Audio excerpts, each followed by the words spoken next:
Normally, it's Joey who opens everything up, and since he can't do it today because it's his time to shine, and the three of you too,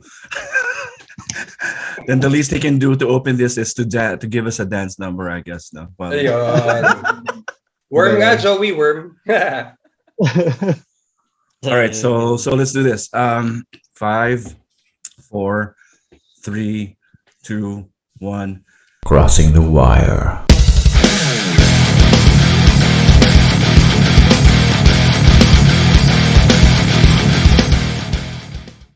This is Crossing the Wire. This is our third episode, and for the first time, I'll be the one opening this conversation today. Of course, with us is Intolerant.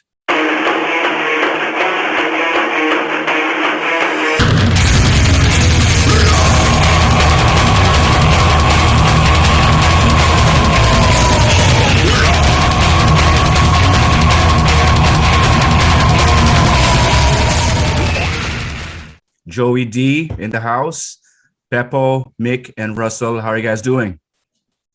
Very good, thank you. How are you? Good. Hey. Thank you, sir. All right. Of course, Mark is also. I didn't raise my hand. I was just stretching. Work mode pa ako, sorry. Get lang ng work.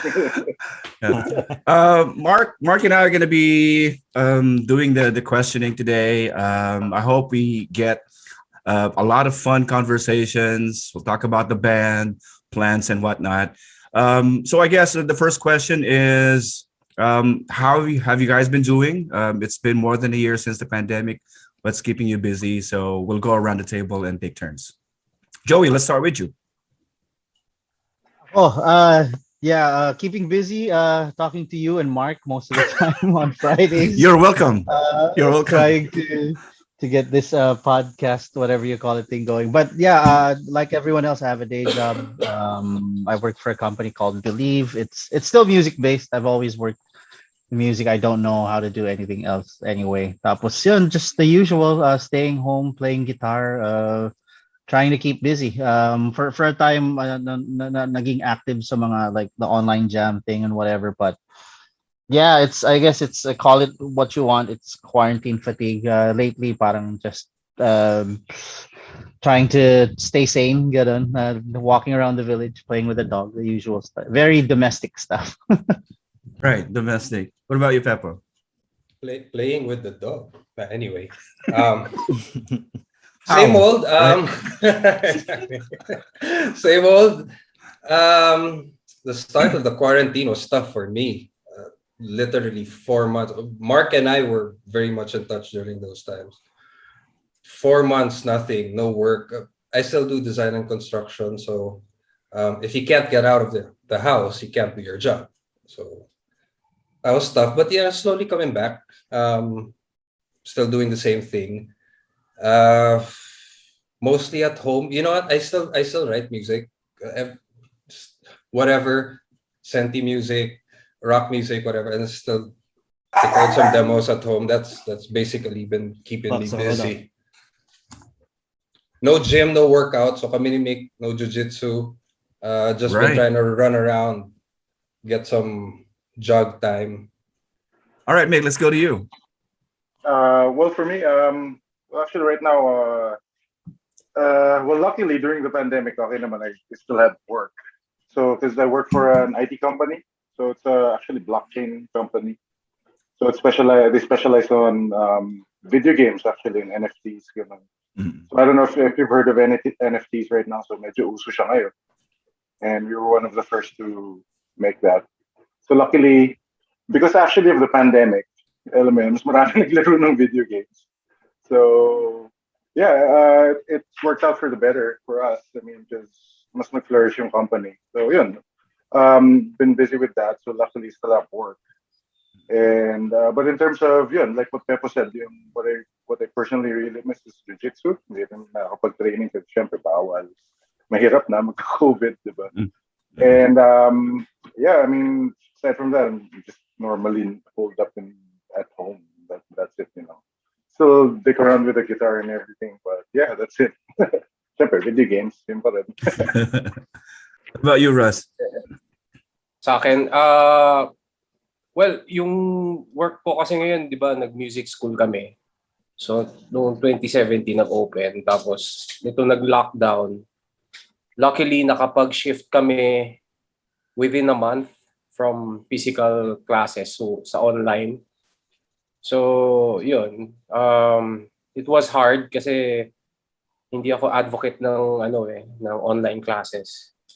But yun nga, sabi nga sa amin dun sa group na nagme-mentor sa amin, if you can't adapt, baka mamatay yung business. So we tried our best to upgrade yung mga gadgets ng mga teachers, ganyan, tapos orient on how to do online classes, mga apps. Lahat, tapos panibagong curriculum ulit. So dun naging busy yung first quarter ng pandemic. And then siguro mga yun lang, nag-half yung yung enrollees. Pero looking at it now, going through the anniversary ng pandemic, siguro mga nasa a good 60 to 70% naman na yung nag-shift sa mga old students. So yun yung nagiging thing na nagiging busy ako. Tapos since nga naging online-based na din yung schooling ng mga bata dito sa bahay, parang ako na rin yung naging facilitator. So yung daughter ko na nag-online therapy na ngayon, dati kasi siya diagnosed with ASD. So autism spectrum disorder. So inline sa speech delay. So lahat ng therapies niya online. So ako na yung nagfa-facilitate, ako na yung nagta-translate into action dito on the other end habang kausap yung therapist. So yun. Right after this meron straight kami. May diretsong therapy. When was the last time you guys talked to each other, or at least hit each other up, send a message or something like that? I think we're all in the. Sorry, Joey. Yeah, sorry, taas kamay. Panatang makabayan. It actually wasn't too long ago, because there was a plan right before the pandemic hit. I guess that's when we first were in communication for one common thing. Because it was it's not as bad as it sounds, pero in a very alerting way. Pepo messaged me na and it wasn't meant to be an alarming thing, pero nag-message si Pepo na, guys, nakakatuwa, like people are listening to Intolerant on Spotify, whatever. Tapos ako medyo in a rather comical fashion, I was like, Stig, sino kaya nag-upload nun? Na ako naman, I always just figured it was actually one of us, or maybe it was the former label, because the album was released under Sonic Shape, which was distributed by MCA. So ako parang, baka si MCA. And then we found out na it was just some guy na who probably meant well. Na I guess dumating lang kasi yung point na when we were all busy with something, kami parang the only thing that mattered is you could find it online and people could listen to it. But then yun nga, as Pep pointed out, na parang wow, there's like what was the number, Pep? 900 new listeners every month, every day. Yeah. How long was it on 900 Spotify? to 1,000. Wow, for when we Do you guys siguro know how more long than a it's year been there? na. More than a Yeah, year? it was probably years na rin talaga na. Okay. Like I said, it was I guess we were all thinking the same thing. Baka si Russ nag-upload, baka si Pep, or baka MCA, baka si Alex Lim, our former label head sa Sonic Shape. But then when we found out lang na no, wait, it wasn't either any of those entities na nag-upload, na kami parang oh shit, we should take it down. Basically not for anything. It's not like we didn't appreciate whoever put it up there, pero we just realized na, hey, you know what, you never know, on a rainy day some of that Spotify money could pay for at least a few Does it go bills to or you whatnot. ba when does the proceeds go to you, or the No, monetary? when it was up, as in hindi No, namin I malaman think talaga. it should, but Yeah, it should, diba? but because it wasn't the label Yeah, nor because the we didn't band that upload it. uploaded it. Okay. Yeah. So that was a Yeah, push and whoever pull. uploaded it got that money. Oh man. Did you, Did you so, guys- And the thing is, the number of plays daily was, it's not like it's such a big number, but we were pretty amazed that for an inactive band to still get heard 1,000 times a day. Yeah. We you know. So I called Joey's attention on it, and I think well, Joey very much is linked. His job is linked to all these apps, including Spotify. So he got to the bottom of it. Okay. Did you get to find out who the person was? Not is it important? Is it a significant No. information? Okay. no, like to be honest, like even though I remember when I talked to Mick about it, then we always had that thing na you know what, as long as it's there, contrary to popular belief, as much as so many people like thought Intolerant was this big money whatever fucking sellout band, yung mga ganong bagay we really didn't care about it. We were like, yeah, basta nandyan, ya mo lang siya dyan, ganun na ano.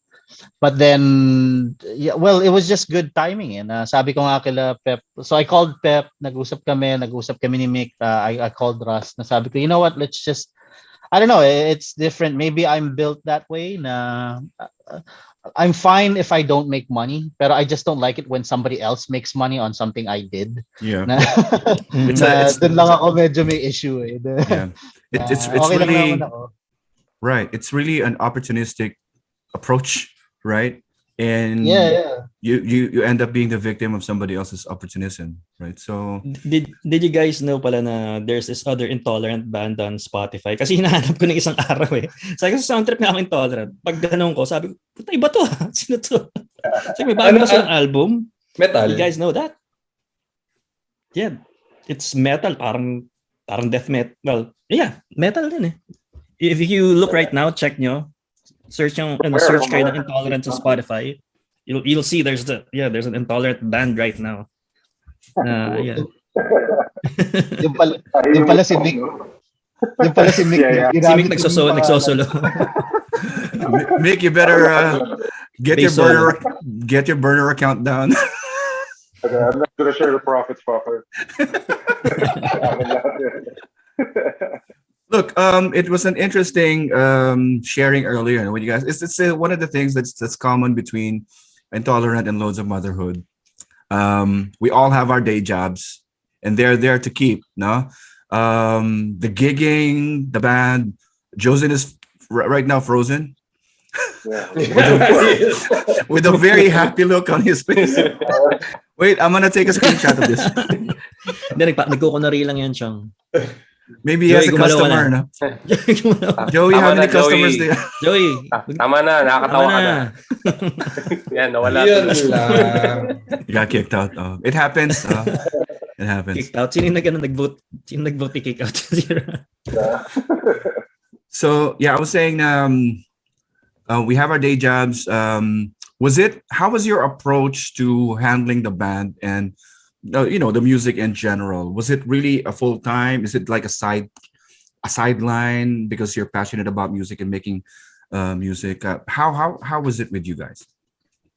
Well, as far as I remember, it was tough because we weren't treating Intolerant. Maybe at the start we were treating it just for fun. Then things got really serious, like really serious. We weren't prepared for that kind of serious, and the level of compensation you got for it was not really par to the commitments that were asked from you. So yeah, that was difficult, and to have to juggle that with the day job. I remember at one point, si Mick got suspended from work because Wow. because he had to leave work a little earlier just to meet, because we had a meeting with the record label. So he had to cheat. Diba, Mick, you had to cheat your way through this errand that you had to do, and he Under got time. caught by it. Oh, so he got caught by his supervisor. So Oh shit. Okay. oh, so, na ano siya, na-suspend siya. Actually, the upside to that was nung nasuspend ako, because I had a lot of free time. I think a month ata suspend or something. So may recording. So Might as well. ako yung sort of nag-engineer din. Oh my goodness. 1 month, no? Yeah, dude. Puta, So, bakasyon. okay lang. At least I had a lot of free time. Yun, Yun sakto yata din. yun yata Mick yung time na sinabi mo na, men, wala akong gagawin. Ah, Pwede na natin tapusin yung album. Yun. Just naalala ko yung nag-meeting tayo sa podium nun or something. Wala akong trabaho. Guys, saan nyo nga pala ni-record yung ano niya, yung album niya? Sa Tracks ba? I mean, Kila Pepo yun. Kila, DIY lang lahat yun. Actually, parts kila Pepo, the drum parts, some vocal parts, a couple of parts din, yung guitars, kila sa bahay ni Russell, there were times. Pinupuntahan kami ni Pepo sa bahay. Okay. And ako rin, yun yan, nung time na suspend ako sa work. So, ganun din. Tapos dadalhin yung equipment, record. Tapos, yun lang yung ano. So, that's it. It was all DIY lang talaga yung pag-record namin yun sa, ano, without any assistance sa major na studio or anything. Sa major. So, yung plan nyo ngayon is you're gonna re-release all of those na bagong recording na, di ba? Is that what I heard? Tama ba? You're gonna re-release those songs. The idea is to, because Joey was able to have that initial upload of the album taken down. Mm-hmm. The idea was just to re-upload the album as it was. Okay. But yeah, there's plans of wanting to at least re-record 2 or 3 of solid. the songs. I mean, kasi grabe na yung technology ngayon, di ba? I mean, sobra. pag napalabas mo yung mga tunog talaga, napalabas mo yung mga tunog ng mga kantang yan. That's the real reason kaya gusto namin gawin din dahil kasi especially now, nung nag-try kami, online jam, what have you, may kanya-kanya kaming gamit. Parang, wow, ang ganda nung palabas na tunog Tapos parang isipin mo, tayo-tayo lang gumagawa. Tapos yun, so kaya that's where the idea sprung din. Parang, what if we redo it na mas maganda equipment and everything. Tapos yun. And then initially, it was supposed to be like how we do online jams lang din. It was supposed to be a simple project. And then, pagtagal, people na-invite na yung mga people, can you record this? Can you do that? Mix mo. Tapos nagkaroon na ng suggestions na, okay, recordin na natin ng mas maganda, ganito, etc. So yun. But unfortunately, yun, may lockdown na naman dito. Hindi siya natuloy. Of course, we have to meet up for that. Yeah. The record namin. So yun lang yung naging downside to it. So, but I guess we'll be patient with it. Sayang din kasi we want to do it right. So gagawin na lang namin maganda. Kung hindi din namin magawa maganda, hindi wag na lang. So yun lang. Mm-hmm. Yeah. Okay, I'd like to take this point of conversation later. But in the meantime, I'm gonna take you back like 10, 12 years ago.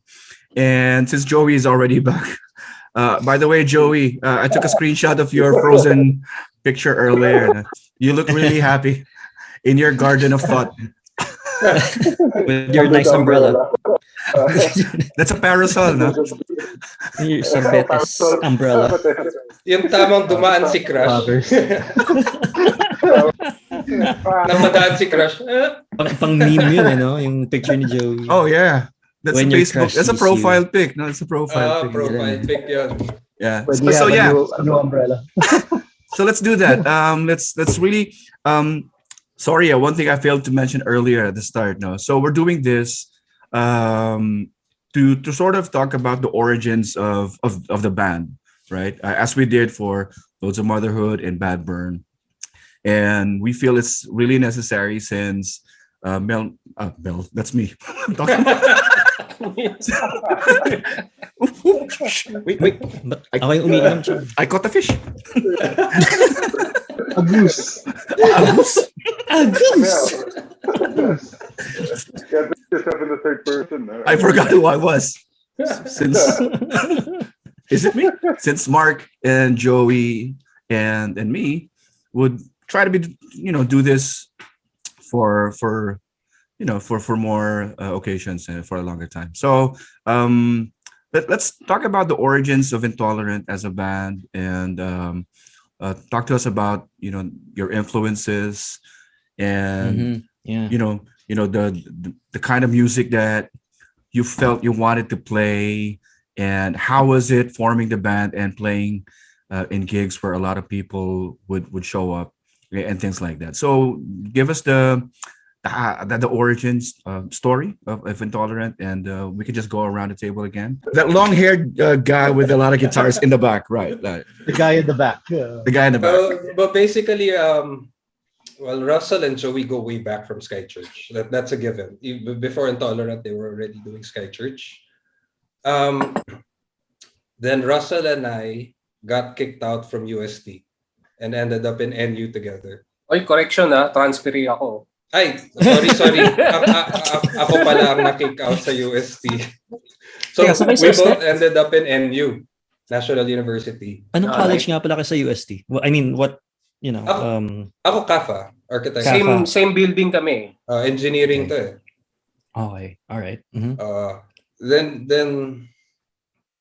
Then Russell was telling me he had this idea to put up a side project. Kasama daw si Joey. So kami tatlo lang muna.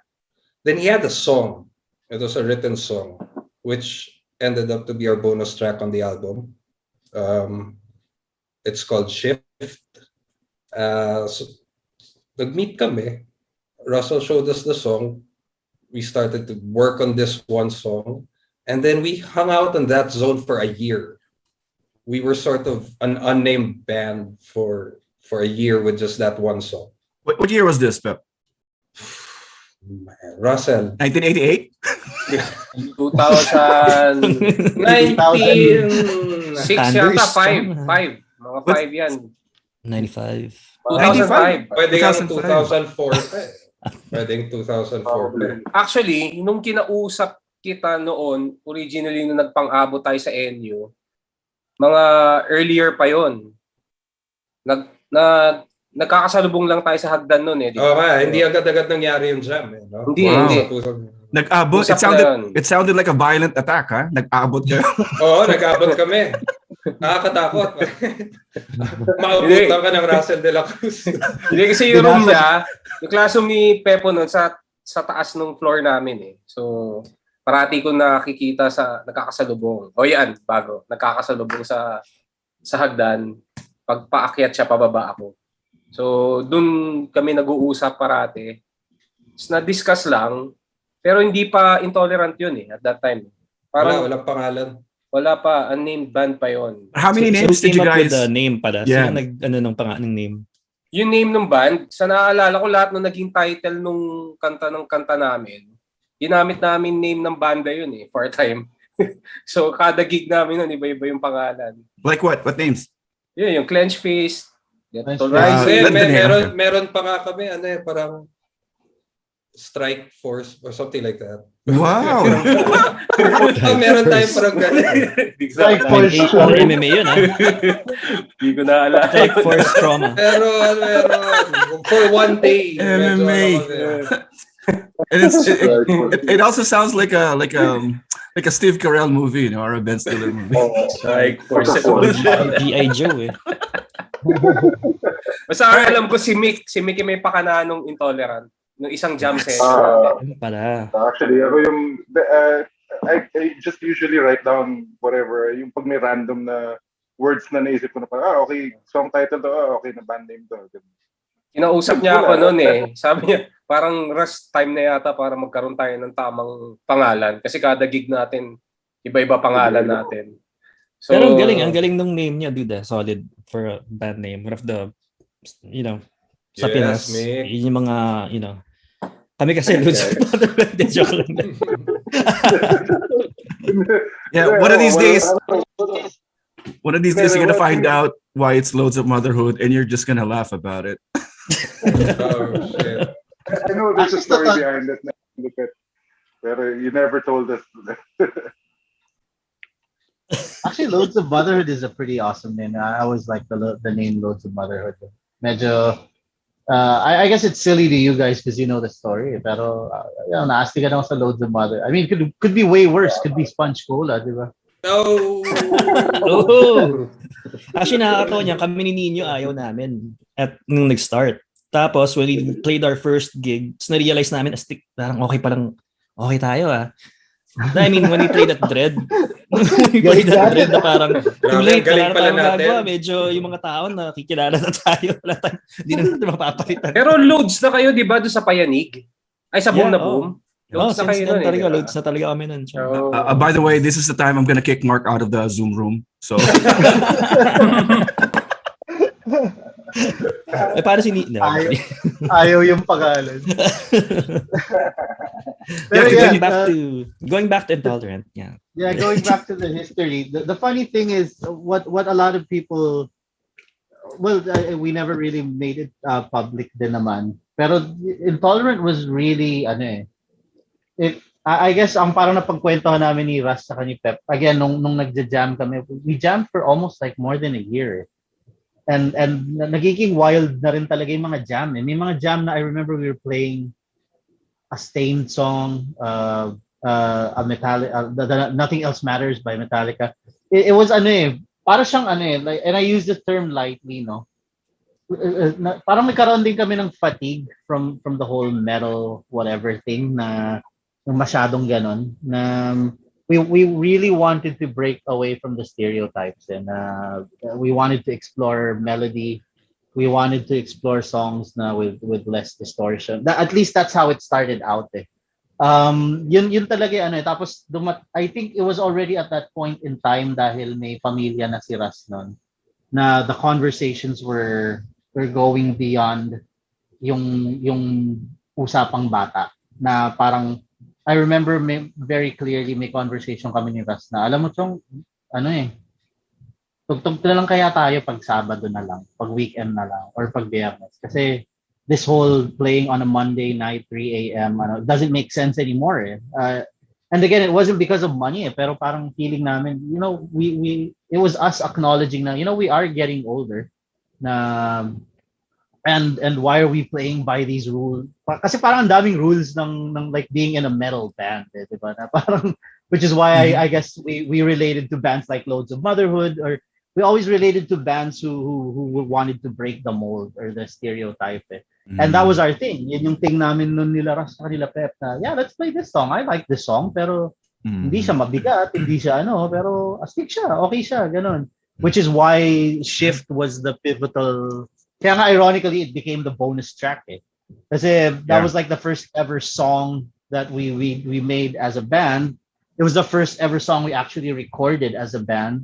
Buhay pa yung studio ni Pepo noon. We made a pretty good enough demo. For the time, we were like really proud of how it sounded. It wasn't crappy recording. Like the guitars sounded like guitars. There were jangly clean parts. You know.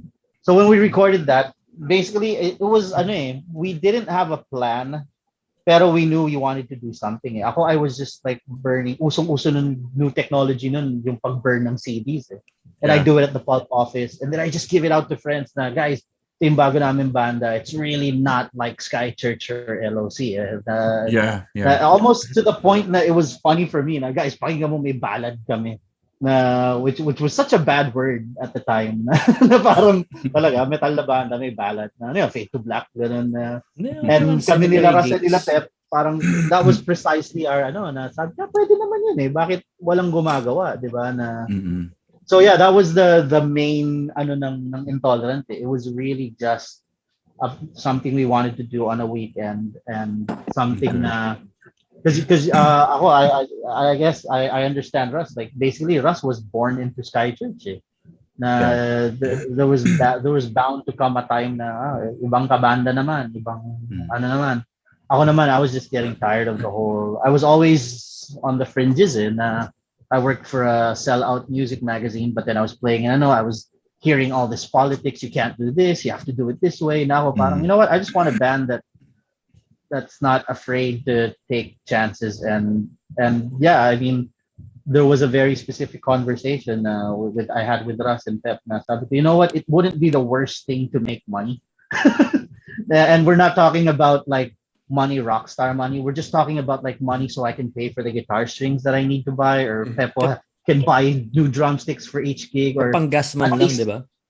Panggas, makakain man lang kami after ng gig, di ba? Yun man lang. So yeah, that was the whole genesis of what we were putting together. Tapos after that, we went through a couple of bassists. There were a lot of candidates sa pag-bass. Our first bass player was, I think yung plano, tama ba ako, Pep or Russ? The first candidate was a girl. Sigoteng, babae. Yeah, we wanted, Ah, that's how we wanted to break the mold eh, na Oo. kuha tayo ng babaeng member na ano. Parang- Kaya nga nakuha parang- namin si Mick eh, babae. Identifies as a woman pala siya. So, kaya nagpapalaki ng buhok nun eh. Yun yung purpose eh kasi. Wow. Yun pala yun. So, parang mga white zombie or, Ganon. ganun at the time, di ba? Kaya sabi namin, Yeah, every okay yun. band na may babaeng bahista, parang ang daling napapansin. Yeah. Pasulpot pa lang kami noong time na yon. So, ang una ko naisip, yung estudyante ko nga sa pagbe-bass, yung si Goteng. Since parati lang sila nandun sa street namin kasi yung neighbor namin yata kabarkada niya. So sabi ko madaling ituro lahat ng maiisip ko. Kaso during the process nung ginagawa yung Intolerant, bigla siyang lumipad pa Qatar yata. Tapos nawala siya ng 3 months. Tapos pagbalik niya, wala siya naaalala sa lahat nung tinuro namin. So, tas sakto naman pagbalik namin, nag-iensayo kami nila Joey sa ano na yun sa Big Sky na yun di ba? Nandun si Mick sa kabilang room. Tapos kinausap ako ni Pepo. Sabi niya, si Mick nandiyan gumanon siya. Tapos nag-hangout si Mick dun sa room habang inaantay yata sila, Lyle yata kasama mo nun. Actually, si Mick yata man down. Ayun, man Mick down. was with a band called Man Down. Yun. Jamming kayo nun, di ba, Mick? Yun. Nakwento yun. Yun, tapos at that time, parang nagkatinginan kami ni Joey. Kasi nakita namin nag-uusap si Pepo tsaka si Mick. Tapos nagja-jamming din sila eh. Sabi ko kay Joey, "Putya, ba't naghahanap pa tayo ng bahista ito na." Sabi kong gano'n. So, tinanong ko din kung open sila na kuhain si Mick na, ayun 'di ba? Parang balance 'di ba? Dalawang magka-bandad before, tapos kami ni Joey. Right. So, doon na yung balance. Right. So, I think that time doon biglang na complete, nagkaroon ng direction yung banda. Kasi prior to that, parang yung 3 tao lang na may pseudo bassist kunwari na meron pero wala naman. Tapos jamming lang kami ng jamming pero walang direction Pero nung na-form nung nagkaroon ng balance nga, doon nag-progress yung yung band itself. Yun yung naalala ko. Okay. Pwedeng mali ako. Galing ng balance nyo rin, dalawang matangkad. Bansot na ako. parang sa amin noon, yung kami ni Nino sa Loads, dalawang maputi, dalawang maitim. Kami ni Nino maitim. Si Francis sa mga maputi. Ang question ko nga pala is, did you ever play na puro covers lang? I mean, kailan yung first gig niya? Di tayo nag-cover, Sa later Never part kayo na ng nag-cover? Intolerant tayo nag-cover. Yung original na. Actually, source of pride ko yun, at least to me, kasi the first ever gig was, kung di ako nagkakamali, the first ever gig we played was the Furball Christmas Party. Furball Christmas Party. Saan yan? Yung sa Purple Haze? Sa Cubao. Hindi, sa Cubao, sa where, yung bakanting Sa Furball Studio. Furball na office. Furball. Yeah. Pucha, di ko na naalala yun Furball na office sa may 80th. Okay. Yung malapit sa 20th something yung yun. At that point, I think we've written 3 songs. We had written 3 songs na nun. Yeah, tapos yun, we were really proud of it kasi it was baby steps. Kasi That was good. we were never ashamed naman na we had a plan na again nung sabi nga ni Russ nung pumasok si Mick, we felt it. It wasn't a plan like we wrote it down on paper. Tapos may checklist kami or whatever. Pero I guess the experiences we had like with Skychurch and si Mick tsaka si Pep, the experiences they had with LOC, we had a certain amount of know-how. It wasn't a lot. Pero we knew the trappings kumbaga na okay, ganito dapat ang diskarte sana. Let's avoid doing this. So yeah, when we were proposed with that first ever gig. Nakakatawa kasi it was really funny for me, especially because we actually got paid for the very first gig that we played. It wasn't a lot, pero parang parang hindi na namin gagawin ng mali. Gawin na natin ng tama to na It wasn't a lot, pero we established a system. There was a working system na okay, ganito ganyan. And you know what? The furball guys were super supportive. They were like, yeah, of course, ganyan. They treated us really well for our first gig.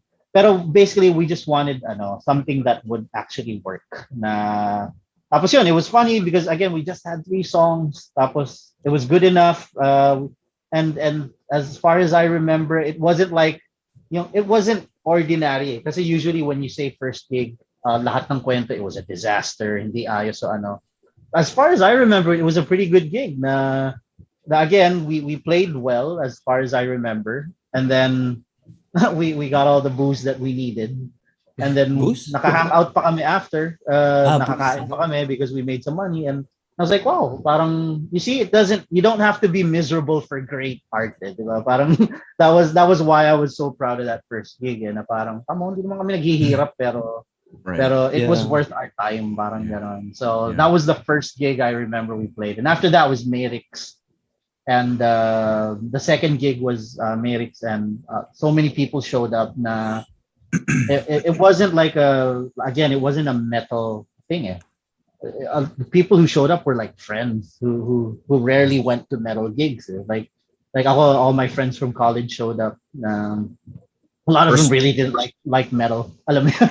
I Personal remember network. si Isa showed up, who we hadn't seen in a long time kasi she was busy with her thing, pero like she actually showed up and showed support na Sa Mayrix pa. sa Merix pa, like of all the places na pwedeng and again, to be fair, like the people who always hung out with us, sila Carlo Moy, sila Marvin, they were all there. So it wasn't like a big deal. It was a big deal to us, but it wasn't like big deal. Oh, like super successful, whatever bullshit. But it was a big deal because it was such a personal project. Kasi na parang, oh shit, like friends and family showed up to watch us. Kaya nga naging okay din kasi that's where I met most of like mga tropa ni Pepo na wala rin sa banda. That's where I met his friends, and then mga kaibigan ni Mick na I'd hear in conversations, but I never really hung out with. So, maganda yung nangyari dun sa first few gigs. Syempre nung bago kayo, did you ever like, nag-cover kayo mga certain songs para lang to find out kung ano yung magiging influences nyo, or at least to make your band tighter? Like, kunyari parang, tara jamin lang natin to para at least alam natin kung ano yung kaya na each member, parang ma-challenge lang. Ito, cover natin to. Did you ever go through something like that? Or diretso na kayong originals agad na parang, ito, original na agad? I'd like to piggyback on Mark's point, kasi speaking of influences and things like that, was there a deliberate move to at least disassociate yourself from Skychurch and Loss of Control being, because I would consider you guys as a super band, being from two different bands coming together who are really tight musically. So what are your thoughts about that? And Russ, go ahead. Ako sa naaalala ko kasi, parang conscious effort sa akin yung pagsulat na hindi siya talaga magtunog dun sa Sky. Kasi might as well kung ganun din lang yung gagawin ko, di dun ko na lang din i-contribute yung song na yon. Pero later on in the process, when we were able to write more songs, it turned out na it's more natural na, let's say, pag tinanong kami kung paano nabuo yung God of War, it's plain and simple. Natapos ko lang yung God of War. Na 1 and 2, yun lang yun. Natapos ko, sabi, shit, gawan ko nga ng kanta to. Tapos pinapunta ko na si Joey sa bahay, pinakita ko yung riff na nagawa. Tapos nag-meeting kami, tapos natapos yung kanta. Tapos yung My Demise naman, nasulat siya nung nag-50-50 ako na dengue ako sa hospital. Na parang, syempre, at your moment of isolation, parang marirealize mo, parang, shit, di ba? Parang mamamatay ka na, tinaningan ka ng doktor na pag di ka gumaling within 48 hours, dire-diretso yan. So, I guess parang tinakot lang din ako ng doktor. Pero, ang pinagbasihan dun is yung vitals yung numbers ng tests. And then, yun nga, nagawan ko siya ng lyrics, tapos wala naman akong guitar at that time, pero parang may tumatakbo na sa utak ko na riff noon. Tapos sinulat ko lang siya, tapos ni-record ko lang yung naisip ko na melody sa recorder ng phone. Tapos pag uwi ko ng bahay nung na-discharge na ako, yun yung una kong ginawa. Sinulat ko yung riff noon para hindi ko makalimutan. Tapos nung nag-schedule ulit kami ng jam, nilatag ko yung may demise sa kanila na ito yung naisip ko, tatapusin natin kung anong kulang. So parang in that essence, it's much natural na we're not sounding any other band like we wanted to. Parang hindi siya never siya gusto ko yung katunog nito. Ganun eh. Hindi siya naging ganun eh. Parang it's more out of parang nag-paint ka out of your emotion. For me, when I did the structure of some of the songs, ganun ko siya na nasimulan. I don't know sa kanila kung ano yung naging direction nung how they did the songs. Pero when we talked about it, parang sinabi nga namin anything goes na kung ano maganda yun na lang ilatag natin. What about you, Mick Yes. and Pep? I'm really interested because of coming from loss of control. Were you guys still active then when Intolerant formed? Yeah. Not anymore? Not with LOC. Not with LOC. I mean, because yung LOC, unang nawala si Pep. Actually, matagal na siyang wala. And then, after nun, ako yung umalis na. And then, yun nga, during the time na nakita ko sila ulit, I had a band which is Man Down. It was more punk rock actually. So punk rock siya na like yung mga tipo mga fat wreck na style na punk rock siya. And then yun, so in terms of the songwriting and everything, yeah, I guess may sort of conscious effort not to sound like yung mga previous bands. Pero at the same time, ang more conscious effort dun was doing what was natural. It was more of that. Yung kung ano yung feel namin gawin. So, yun nga, like yung concept na sinasabi nila Joey na gusto nilang gumawa ng ballad noon and whatnot, gano'n. It was more of yung may mga personal desires ka to do things, yung to show your creativity. So I think it's based more on that rather than trying to oppose or trying to, make something unique or whatever. Kumbaga parang, ito yung trip kong gawin parang maganda talaga ito or something. Right. Like right. yung like my personal contribution like doon sa Blunt Force Trauma with the bass solo gano'n.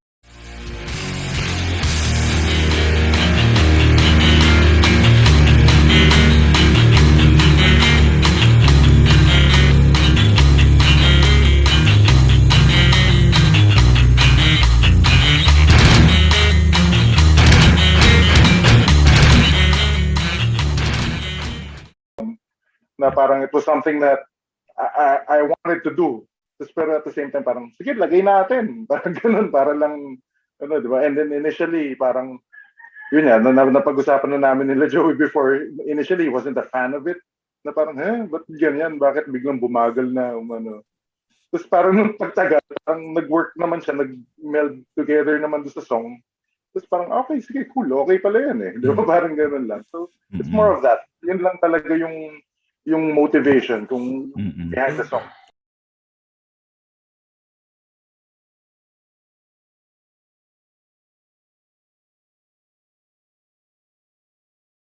Crossing the wire.